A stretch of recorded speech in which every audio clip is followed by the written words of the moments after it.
কারণ আমি তো বাবা মা সব হারিয়েছি, আমি তো জানি হারাবার ব্যথা কত কষ্ট। কিন্তু সেই কষ্ট বুকে নিয়েই তো ফিরে আসছি এদেশের মানুষের জন্য। এখানে আমার তো কোনো চাওয়া পাওয়া নেই। আমি তো আমাদের ছেলে মেয়ের জন্য কিছু করিনি, শুধু তাদের লেখাপড়া। নিজেরাই চাকরি করছে, নিজেরাই পড়েছে, আমি কতটুকু করতে পেরেছি। যাক, আমি আর কিছু বলতে পারি না। আমি এইগুলি এক একদিন দেখি আর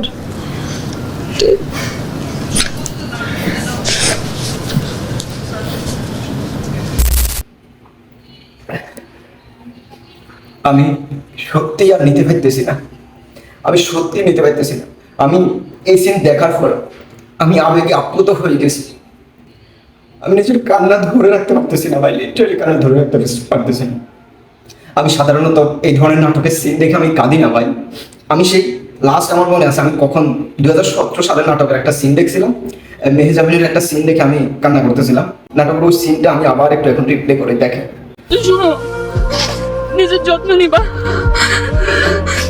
মেহজাবিনের সেই সিন দেখে সবার সাথে ভালোভাবে থাকবা।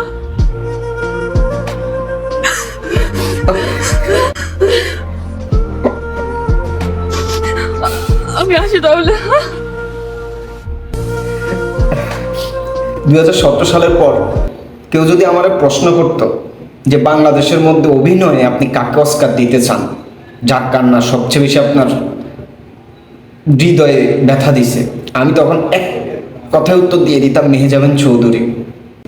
আমি 2024 সালে আসি, এই নাটকের সিন দেখার পর ভাই লিটারে কোথায় মেহজাবিন, কোথায় উনি ভাই। উনাকে অস্কার, এক কথা উনাকে অস্কার দেওয়া দরকার কান্নার রোলে। উনাকে বাংলা সিনেমার যে কোনো যদি কান্নার রোল থাকে উনাকে দেওয়া দরকার ভাই, পুরো পাটাই দিবে ভাই। কি অভিনয় ভাই, কি পাক্কা অভিনয়। যাক, সামনের ডিরেক্টররা ভালো একটা অভিনেত্রী পাইছে, ওনার জন্য শুভকামনা। ভবিষ্যতে ওনার আরও অভিনয় আমরা দেখতে চাই। ওনার অভিনয় দেখে আমরা এভাবে আমাদের হৃদয়কে খণ্ড বিখণ্ড করতে চাই।